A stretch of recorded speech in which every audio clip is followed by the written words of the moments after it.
It's extra time. He shoots, and it's a goal! Hello and welcome back to the Extra Time podcast. I'm your host, Patrick Van Straten, and today I'm joined by Sam Obaseki. Is this your first time on the podcast, Sam? No, I think this is my third time maybe, but my first time during quarantine, so this is a different experience. Yeah, it is. And today we are going to be talking about what is clearly the most important topic we've ever spoken about, which is racism in football. Now, obviously, we expect that everybody will have seen the global protests. And this time, it feels different. In the past, we've obviously seen large protests before, but sometimes they've been principally confined to the USA, or they've only centered on that particular act of violence. But this time, we've seen a worldwide movement really retain its momentum.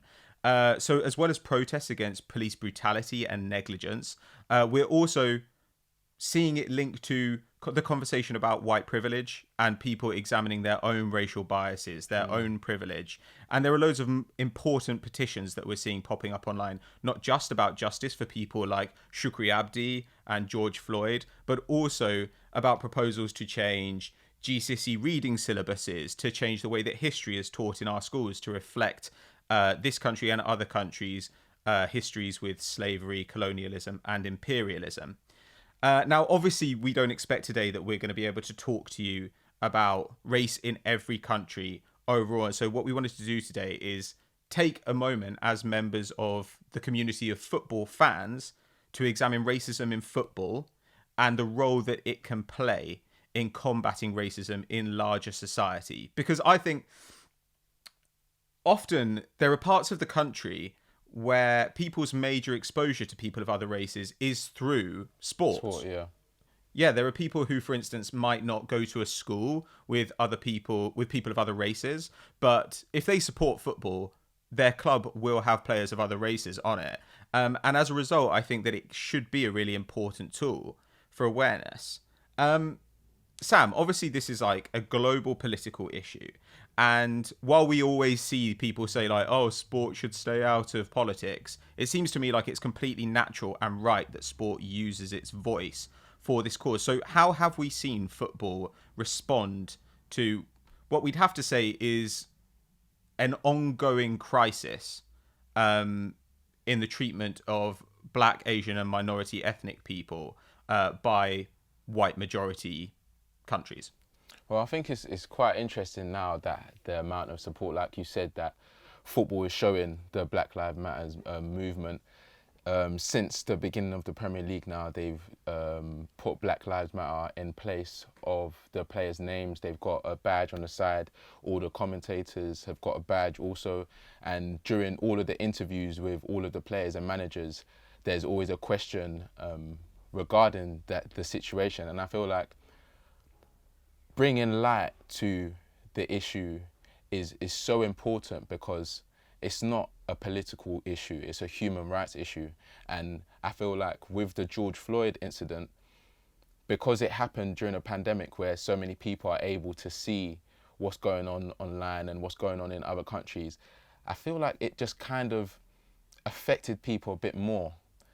And especially Black people, there was a sense of being fed up and being tired of the fact that during this pandemic especially, we've had to see news outlets and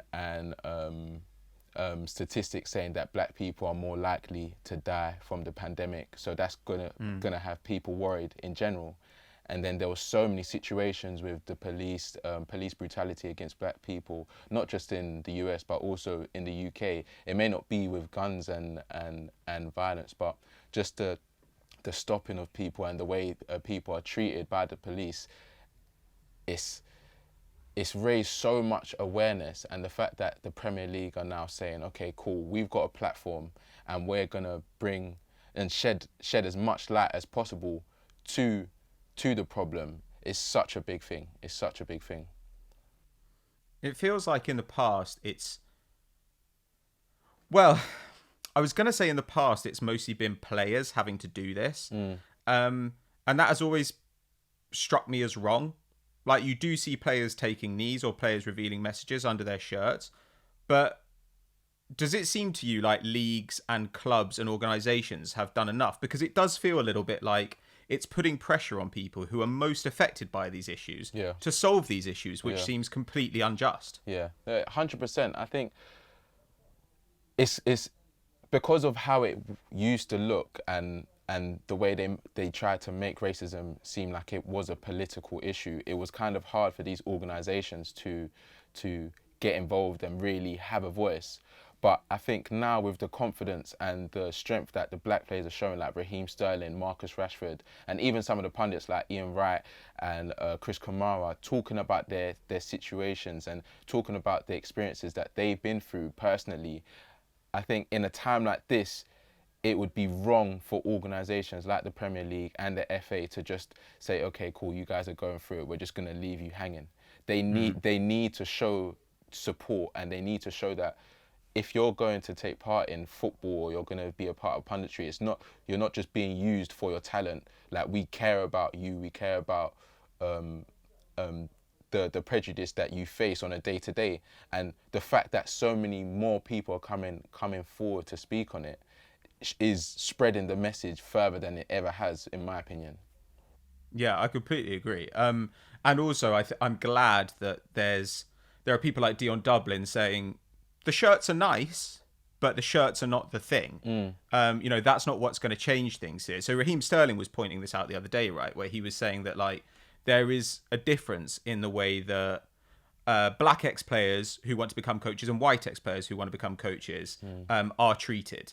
So Steven Gerrard and Frank Lampard finished illustrious playing careers, went and got their coaching badges, and then went on to high-level coaching jobs immediately. Yeah. Whereas people like Sol Campbell and Ashley Cole, who had very similar standing as players, have had to start much, much further down the coaching pyramid.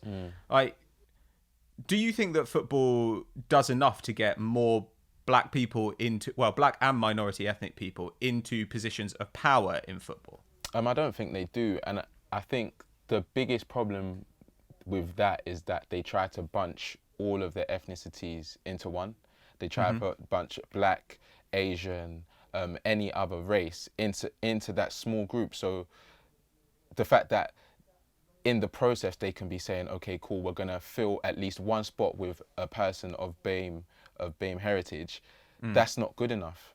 Like, and I understand that they think that given that one opportunity is good, but at the same time, there's so many black people, there's so many Asian people, there's so many Indian people that are in these positions that want the opportunity, but because they've given one spot to that group of thousands, it's like, yeah, we're trying, but for me, it's not enough. And like you said earlier, with the fact that Sol Campbell and Ashley Cole have been kind of overlooked with positions that Steven Gerrard and the likes of Lampard have been able to get fast-tracked to, people aren't really asking for them to overtake them or get better opportunities. It's just simply the same level of opportunity.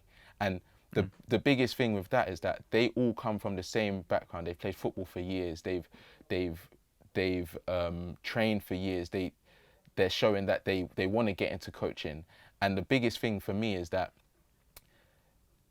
obviously there's always going to be people saying that they haven't got enough experience at the top level and things like that. But Sol Campbell and Ashley Cole have the exact same experience as Gerrard and Lampard, or just less now. So it's like, what is the sole reason for you to not give them the opportunity? And obviously there'll always be a political answer, or maybe their relationship with their head or the CEO is different or whatever. But at the same time, they need to look at these things and look at the ripple effect it has on people that are coming up, black players that will want to get into coaching, or black members of staff that will want to go for those senior jobs, but already see that there's a roadblock in front of them and see that the hurdle is going to be so much harder for them to jump than their white counterparts. So it's like, if they're seeing these problems, it's gonna demotivate them to even go for those roles. So there needs to be so much more done within all of these football teams and all of these organizations around football to make sure that there's representation in of every ethnicity, not just black, not just Asian, not just any other ethnicity, but all of them. There needs to be enough representation for everyone so that everyone can feel represented and not left out. Yeah, I completely agree. And I mean, there have been some small measures taken, but they've been very limited and not really enforced, right? So the EFL this season adopted the Rooney Rule, which obviously fans of American sports will know about, where essentially a BAME, at least one BAME candidate has to be interviewed for a head coaching job. The problem is that hiring processes in football tend to be really weird, right? So 70% of coaches across the EFL were hired mid-season, which meant that clubs didn't do a thorough recruiting process and they didn't have to create a shortlist. And if they don't have to create a shortlist, they don't have to prove that they are assessing candidates from all different ethnicities. Yeah. And as a result, they can get away with ignoring the Rooney Rule. And to make matters even worse, the Premier League didn't subscribe to the Rooney Rule, which is a small step and it's not enough. But it is better than nothing. And I think sometimes there is this attitude, right, of like, well, that little thing isn't going to solve it. That little thing isn't going to solve it. And so therefore people disregard everything rather than thinking, if we do all these things, then we are making steps towards greater racial justice. Yeah. Yeah, and that's the thing. People aren't asking for the solution tomorrow. Like, we're not asking, because this is decades and years of systematic, let's say systematic racism to a certain extent, but systematic prejudice, yeah? And it's like, tomorrow you might say, okay, cool, the Rooney Rule is now in place where there's one person, but then the next day you can say, okay, cool, we're gonna increase that and increase the numbers of BAME representatives in the managers, and that's steps forward. But the thing that I feel like a lot of these organisations that have struggled with is the fact that they think that there can be one solution for this problem. There's not one solution. It's an ongoing thing, and that's why it's so good that the conversation is continuing, because it's making us realize how many areas that we actually have to improve in. Yeah, because you think people are not going to get to the managerial positions unless they get the coaching positions. And there was a study done in 2017 which looked at BAME representation among coaches below like top coach level, so like first team coaches and just basically like elite staff across the EFL. And I think they said that 22 people out of 482 came from black, Asian or minority ethnic backgrounds, which is 4.6% compared to 14% in the general population, which just seems absolutely insane. Because like, even if you can argue, okay, well, the number of people who have the qualification to go and immediately be manager of Man United is very small. Yeah. Though, of course, that is as well determined by a bunch of like racialized factors. That's not true for first team coaches. Like, clubs can hire lots of first team coaches and give people experience. They can give it to who they want. And that's the thing. They need to realize that there's so many, especially in London, like from what I've seen, there's so many black players coming through the system. And if I'm a black player and I'm looking at my coaching staff and I'm not seeing anyone represent me, it's already a harder environment for me to get in, because the biggest thing now is when you see someone that is a similar colour to you, or is the same colour as you, you kind of get a sense that they understand you a bit further. So it's better for every player that is represented in the team to have someone that they can go to, or someone that they can speak to that understands the struggle, understands things that they've been through. And without that factor, it just leaves a bigger gap for players being misunderstood, to the media, to the coaching staff, to so many people in that higher up organisation. And it's just like they need to take a step back. And even in the conversations that they're having in terms of making significant change, they need to have the representation in those meetings. Because a lot of the problems now is that the conversations that they're having with, let's say, the head of the FA or the head of football or Premier League is 5 white men or 10 white men. And it's like, you can't try to relate to the oppression that black people feel unless you have someone there present that can tell you, this is how this has made me feel, this is how this can be fixed, or this is how we can start making the change within our system. Well, I think that actually relates as well to what we as fans can do, right? Which is that fans need to be making an effort now to understand the experiences that players go through. What do you think fans need to do more of? Where do you think fans can improve themselves or improve the part that they play in this process?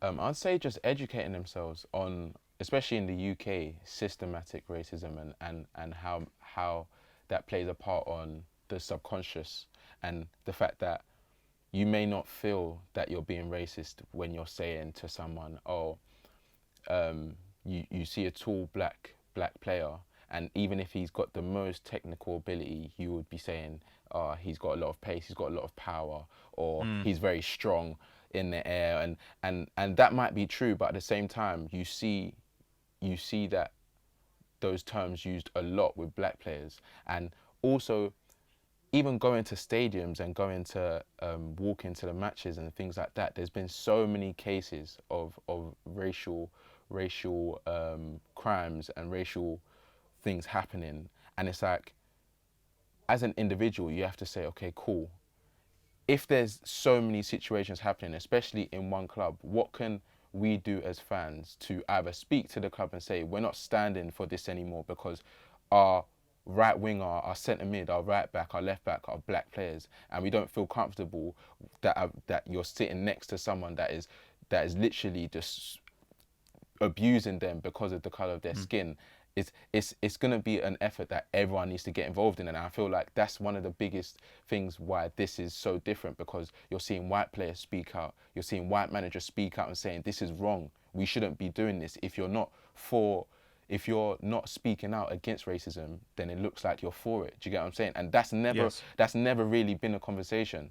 So the fact that now is being the main narrative, I feel like it gives people more pressure to a certain extent to speak out against it. And as fans, that's definitely something that we can do. Yeah, that idea is so important, right? Like the idea that like not being racist is not the same as being anti-racist. Yeah. Like going to a match and saying, well, I wasn't doing anything racist is not enough. And it's never been enough, but everyone's kind of pretended that it is. So a guy called Jonathan Liu, who's a sports journalist, like wrote about this, where he said like he's heard managers and members of club staff like say things behind the scenes which were, in his view, racist. But nobody spoke up or said anything because they were worried that if they did, everyone would kind of maybe like ban them from having access to that particular club, which happened to him when he criticised Leicester after Jamie Vardy racially abused a Japanese man in a casino. Oh, wow. I think that was back in 2016. Like Jonathan Liu mentioned this in a post he wrote, not even for a paper, but on Facebook, and ended up being banned from press conferences as a result. But similarly, I think there's this idea that people are like, oh, well, throwing a banana at a player is like absolutely inexcusable. But then they sing songs about Park Ji-sung like eating dogs, or they support a player from their club, you know, like Luis Suarez, when Liverpool support a player from their club, or they use that as like an insult for another club. They say, oh, well, it's like it's losing to Burnley or something. They're like, oh, how embarrassing for you that one of your players did something racist. And that's the thing, like even at the Suarez situation you just spoke of, it's like at that point, if that happened today, it would be completely different. And that's kind of a good thing and a bad thing, because it kind of shows us how much we are oblivious to the support of like systematic racism. The fact that Liverpool came out and said, oh, we're supporting Suarez during this period, and didn't think about what he had done and how it made Evra feel, how it made other black players feel. The fact that he got 8 games ban or something like that. It's like, this is a real issue, and for a real issue, there needs to be more consequence. There needs to be either you don't finish the rest of the season, or for example, for a player, for a fan, if you do that, a lifetime ban, because you need to show that these offences do have consequences, and the consequences are high because that's how important we're taking it. And I feel like with what's going on now and so many people speaking out, those consequences will be worse for people that commit those crimes. Yeah, because it feels like people don't. It often feels like with this stuff that the people who are against this sort of reform like immediately jump to the worst possible conclusion, you know. So they're like, oh, they all think they're about to be cancelled all the time, and they all think that like everything's being stacked up against them, whereas it feels like with this, you know, by saying not being racist is not the same as being anti-racist, that also cuts the other way, which is you can be an anti-racist and still have like unconscious biases, and you're not pretending to be perfect by like committing to fight against racism, right? Yeah. What you're doing is saying, I know I need to improve and I want to help everything improve. And that seems to be a thing that football has so seldom done, where players are actually asked to like explain themselves and like to, and fans as well, to like to show that they are capable of improving. Like I completely agree with you that like a lot of punishments need to be like sufficiently strong that there's a disincentive for anyone to ever behave that way again. But I also feel like with things like this and with stuff like homophobia and sexism as well, a form of education. Well, and then players just need to kind of like, if a player came out and said, I said this thing years ago and I was disgusted with myself and I've made efforts to change and this is how I've educated myself. I think people would be quite open to that. Like nobody's unreasonable here. Yeah. I think a lot of people would expect that more because that's what it is. Realistically, at that point, they either thought it was right or it was okay to do what they done, and in apologizing or in coming out and saying that is completely wrong, I'm either disgusted with myself or that is something that I will never like do again type of thing. It shows that the growth, and it shows how important that they're taking the situation. But silence and then coming back out and playing as if everything's normal, it's like, have you really learnt from what you did, or have you really understood the severity of your actions? Yeah, this idea that like, oh, you can pay a fine or serve a ban and that's enough.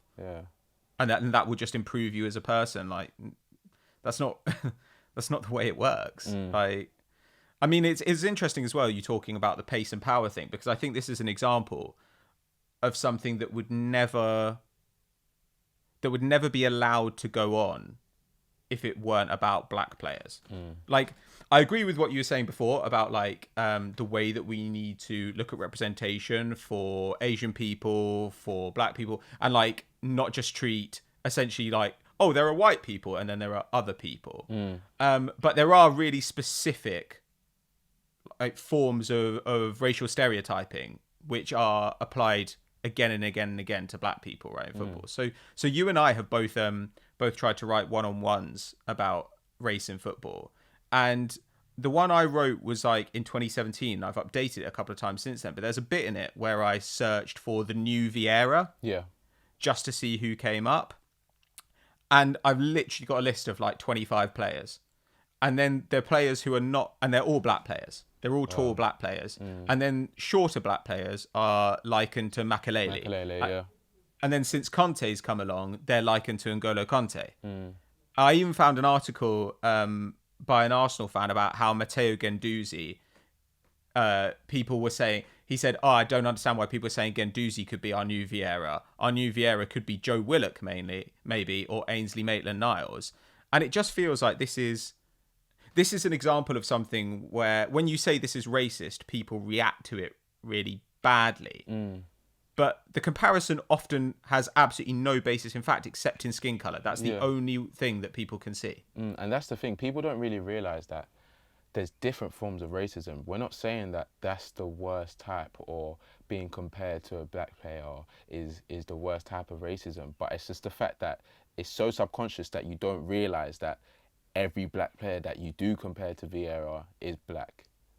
Like every person that you do compare to Kante is black. They said the Keita, even though he doesn't really play like him, is the new Kante. And I'm sure any other smaller player that comes through now, they're gonna compare him to Kante because of his size and the way he moves. But at the same time, it's like, why can't you compare Torreira to Kante? Why can't you compare all of these other players to players of that are black? Because the only common denominator in the comparisons are their skin color, and it's something that has happened throughout the years. So it's harder for people to really acknowledge. But I feel like even with podcasts like this and people coming out and saying, oh, you're only comparing me because we share the same skin color, will educate people more. And that's the main thing about this whole movement. It's about education. A lot of people don't really realize how they unconsciously compare players, or unconsciously think a player's got a bad attitude or doesn't care because they either dance too much, or they're not Have a haircut. Yeah, have a haircut in a particular style. And it's like, my thing is especially why it's so important to have representation in the coaching staff and in the management group of all these teams is like I said before, having people that understand these players, having people that have come from the same struggle as these players, so you can say, okay, cool, that's just a form of expression. That's just him expressing himself either online or expressing himself through his hair. And some white people may not understand that because they've never really had that lifestyle where the only form of expression that they could have growing up in the ghetto or whatever was through dancing or through the way they looked.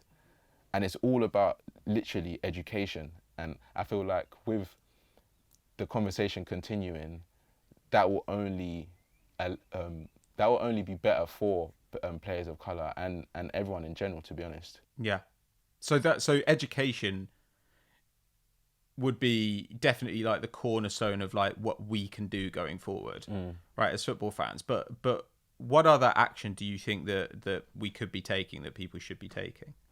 Just calling out racism in general. Like, don't be afraid to say, if you're a white man or a white woman, to say, my colleague was racist to me because they thought that I was okay with what they were saying. And these situations there, it's like you have to make racism wrong. Like, you have to make every form of racism wrong. And and not saying anything enables these people to continue.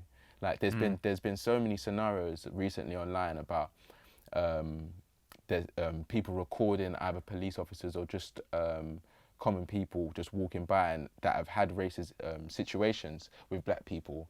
And once the video goes viral, their company gets involved. We don't stand by racism. They're losing their jobs, they're losing their office spaces and things like that. And it's like, these things are what's going to cause people to educate themselves and understand that this can't continue.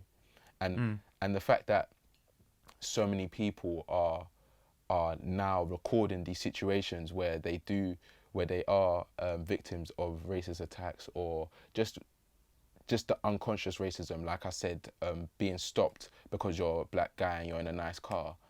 Those situations, when those police officers get back to the office and their senior managers saying that you shouldn't have done that, this is what it's done for our organisation, they'll realise how important it is not to be racist and to have those unconscious biases. And also, I'd say just like we said earlier, the Rooney Rule, I wasn't actually made aware of that until before this conversation. And the fact that they've made a rule for these positions to be filled with BAME candidates, like, that's a step forward. Like, that's definitely a step forward. But at the same time, my thing is, like I said earlier, is that we need to still separate these people. We still need to separate black and Asians and all these other ethnicities, because if you group them together, it means you're grouping together their struggle, you're grouping together everything that they go through. And it's like, it's not, some areas may be similar, but it's not all the same. Do you get what I'm saying? And some Asian people can't relate to the prejudice that black people face, and likewise the other way around. So it's like, once you kind of try to make that group us all together, it's making your job harder in a sense, because if you separate it now and say, okay, cool, we're starting off now, we need to have these amount of black men in this position. We need to have these amount of Asian people in this position. We need to have these amount of white people in this position. That's when there will be fairer representation, and also it won't be like a battle for black people to, okay, there's 10 black managers and there's only one role, one senior role, and everyone's going for that one role. And in a sense, it kind of puts them up against each other, and it shouldn't just be one role. Do you get what I'm saying? Like there should be much more positions for them to fill. Well, also there's the idea of like the international marketplace, right? Which is that like the only like BAME manager in the Premier League is Nuno Espirito Santo. The only like BAME manager in the Championship is like Sabri Lamouchi. And you're like, if you're say like a like South Asian person from the UK who wants to become a coach, like this idea that you can look at like Nuno as like your example of how you can make it seems ridiculous, because like you're from different countries, you have different backgrounds, you have different experience. Like it seems like one thing that the Premier League could do, because I don't know about you, but it's kind of like what Dion Dublin said, right? Which is like, shirts are nice, but you just feel like people should put their money where their mouth is. And like, and to me, like, I don't know if it's ever possible that like the UK government or the US government would seriously broach the topic of making reparations to like descendants of enslaved people. But the Premier League has built its global brand on black bodies, like on black excellence. And the least they could do then is invest money in like subsidizing coaching badges, for example, for ex-players who've come through the league, to say like, this is how we're going to make up for that. And that's the thing, like once they do those things, I feel like a lot of players will feel more support and also more enthusiastic about their career after them playing. Because I know a lot of black players, I know quite a few players myself that are playing currently, and when you ask them about what they're going to do next, coaching and stuff, even though they might enjoy it, it's not really on the radar because of what they've seen happen to players before them.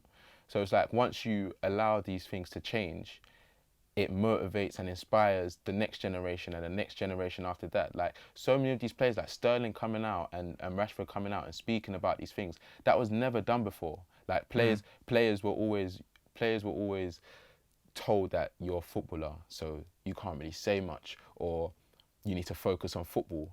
But now people are realizing these footballers have feelings, these footballers have emotions. The fact that we're in 2020 and black players are still victims of racial abuse by fans all over the world. Like there's a big problem, and I get having all of these campaigns like Kick It Out and things like that, but at the same time, like we said, that it's not just a campaign that's going to stop this. There needs to be things done behind the scenes where more black players or more ex-players are put into positions of real change. And also just educating ourselves and the people around us. And I feel like with that happening within the Premier League and within the FA and all of these footballing organisations, the more that is done, the better the future will be. Because we can't have another 50% increase of racial crimes within football fans. Like it's got to reflect. If the FA and the Premier League are saying, we do not stand by this, and we're making sure behind the scenes and on the scenes that more is being done, the football fans won't. There's always going to be racist people. There's always going to be the people that are uneducated. But we should limit the amount of voice and the amount of coverage that they get. And with situations that have happened in the past, when they do say now, okay, cool, you're getting a lifetime ban, those type of things will spark real change, and people won't speak out of something that they know is completely wrong. Completely agree. Well, I think we'll have to leave it there, Sam. But I think this is definitely something where we have not spoken enough about on Football Daily and Euro Football Daily, and we definitely need to going forward. Um, And wait, sorry, but- can I just say one more thing? Because there was one thing that I'd completely missed. Yeah. And it was just another solution is like we're talking about with the pace and power and all of the connotations that are used around black players mainly. Like those narratives have to change completely. Like, and I feel sometimes we've got that because I remember when Lukaku was getting a lot of abuse about having a pace and power, they were saying things like, "Oh, that's all he's good for," even though he was, let's say, the second top scorer in the league and things like that. It's like, if we, as let's say, for example, presenters and hosts are able to point out these things and say to your colleague next to you, "I don't think you should say that because it comes from a racial undertone or racial or something along those lines," then that's when real change can happen, because people become more careful with what they're saying and become more careful with how the impact it has of what they say in terms of black players. I think the white privilege in this sense can be used for anti-racist purposes, right? Which is that white people don't face any cost when they draw attention to these things. Yeah. And as a result, like, it is white people's responsibility to make sure they're speaking up when they see these things. Like, because that's just a simple matter of like striving for racial justice, I guess. I think we just, as a collective, as a football nation, football world, we just all have to do better, like within ourselves, and see areas where we can improve the circles around us, because not everyone's going to be able to have the platform to speak to millions or thousands. But if you as an individual can say, okay, cool, I have fallen into these unconscious biases, and I have compared a player like this to that person, it doesn't make you the worst type of person. Like, it doesn't make you the worst racist in the world or whatever, but at the same time, you've got to realize that where those things come from and how you can change as an individual. If everyone does that is in the football community and just in the world in general, that's where a lot of change will come, like looking within yourself and seeing where you can change. Yeah, well, thank you very much for joining me on the podcast today, Sam. It's always good to have you on. Thanks for having me, man. I really appreciate it. Well, is there anything that you think people should go and check out after this? Well, they can go and check out the Black Lives Matter movement. There's literally a link. If you put that into Google, there's a link that will explain why, how, and what you can do to either educate yourself or support. There's also the picture in the background, that nice young man, the 56 Black Men campaign.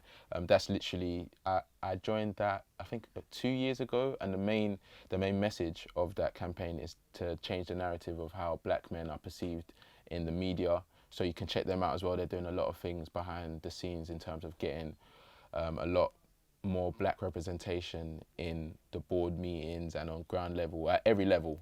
And apart from that, I'd just say everyone should just be happy, have a bit more empathy towards situations that you may not be able to relate to as well. I feel like with this movement, a lot of people a lot of people that oppose it are saying all lives matter and things like that, and we're not saying that at all.